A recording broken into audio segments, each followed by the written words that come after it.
Out of my way. I have to make decent content.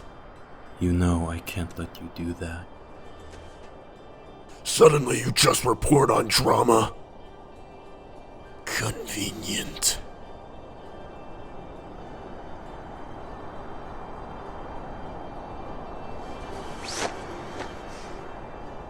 If you had cared from the start, none of this would have happened. I can change almost anything.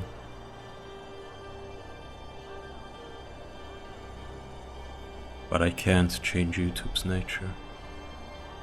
Of course, you must protect your fancy new channel. What's one more exposed video amongst foundations?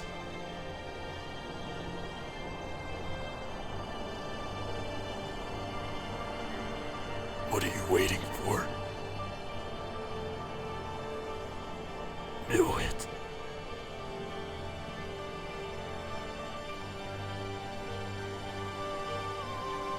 Do it!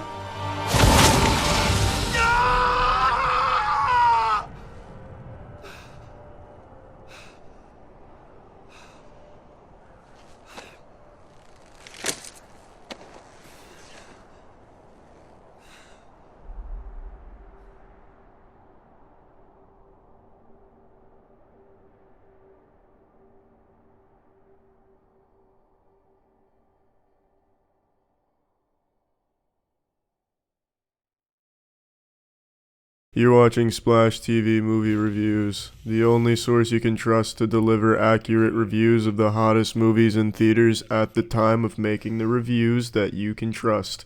Today's movie we'll be reviewing is Inferno by Ron Howard.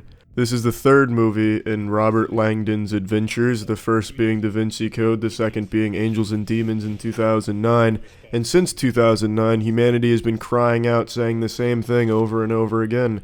We want more Robert Langdon. Well, my friends, in 2016, Ron Howard has heard your cries and answered your prayers and has given us more Robert Langdon in Inferno. Tom Hanks is reprising his role as Robert Langdon in this film. He's back with nipples harder than ever, with ass cheeks softer than ever before, and with a dick twice as big. Tom Hanks is coming for scalps this time. He's gunning for an Oscar nomination this year, and he most certainly will not get it with this film. It's already a colossal flop at the box office and unanimously hated by critics across the world, but that only made me want to see it more. I fucking love bad movies, so I decided to skedaddle down onto the movie theater and check it out. I went to a theater I'd never been to before. Turns out it was part church, part theater, and the tickets were only $8 for 2 people. So I don't even care what the fuck I saw at that point. With that price, I could have been watching a fucking screen of just a man's asshole for 2 hours, and it would have been totally fine by me, and I would have been content with my $8 purchase. So let's just dive right into the review of the movie. Now, I don't need to tell you who Robert Langdon is. I'm sure all of you are familiar with the character. He's pretty much a household name like Jason Bourne and Rambo. You're all familiar with Robert Langdon and his hijinks that he gets up to in his movies. This one's no different. He really gets into some silly situations here, some real hard shenanigans. The movie starts the same way all masterpieces do. A man hurls himself from a bell tower and kills himself. You know, we've seen this cliche a million times. It's a timeless classic, and it's executed really well by director Ron Weasley. And then it goes right into Tom Hanks. He's having fever dreams. He's seeing hell in his head. He's lying in a hospital bed. And then it is said that he has been in an accident and he's been injured and that he has amnesia and can't remember shit. Honestly, a pretty questionable intro from director Ron Perlman. Why would you take this action movie hero and erase his memory? That doesn't make it very cool, and it doesn't really make the story any cooler either. It's just kind of an inconvenience to piece it together.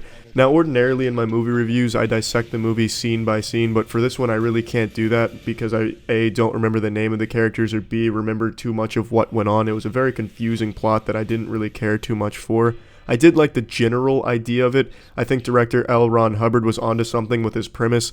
The premise was this billionaire views overpopulation is the biggest problem in the world, which in reality it truly is. And then his solution was to eradicate half of the population with the virus. And then it's up to this symbologist, Robert Langdon, and his sidekicks to help him. And that was kind of cool, I guess, but it was impossible to follow the puzzles and figure out why things were happening the way they were. Unless you were a fucking connoisseur of all things Dante, you were not going to understand what they were talking about in this movie.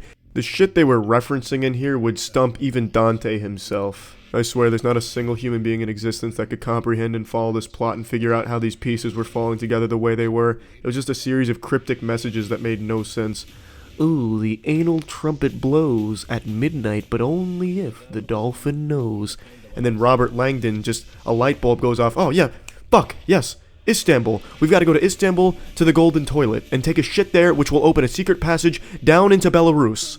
It made no sense at all. You just kind of went along with things. Okay, now they're there. Overall, you just knew what they were going for. They were looking for the virus. And then in the last 20-25 minutes of the movie, 4 different plot twists happened. Some good guys turned out to be bad. Some bad guys turned out to be good. I turned out to have ejaculated in my trousers. Just a whole bunch of shit went on. Fucking director Ron Jeremy just thought it'd be fun to just pull all of these rabbits out of his anus and just make this very convoluted plot now. And it didn't even matter because ultimately the goal didn't change. You were still looking for the virus and nothing changed. It's just, okay, they're not my friend anymore. Okay, they're my friend now. I don't think anyone gave a shit about the plot twist, nor was anyone really taken by surprise by them. It was just kind of a useless element that they added to this. And the ending was absolutely atrocious. The virus that they had spent the whole movie looking for was just floating in a bag in a puddle of water next to a stage of musicians and people having dinner. It was just this crowded area, this puddle of water, and it was just floating next to a pillar. And it had apparently been there for about 3 days. So I find it very hard to believe that over the course of those 3 days, a custodian or just a random passerby didn't see that, point it out, and just get it out of there.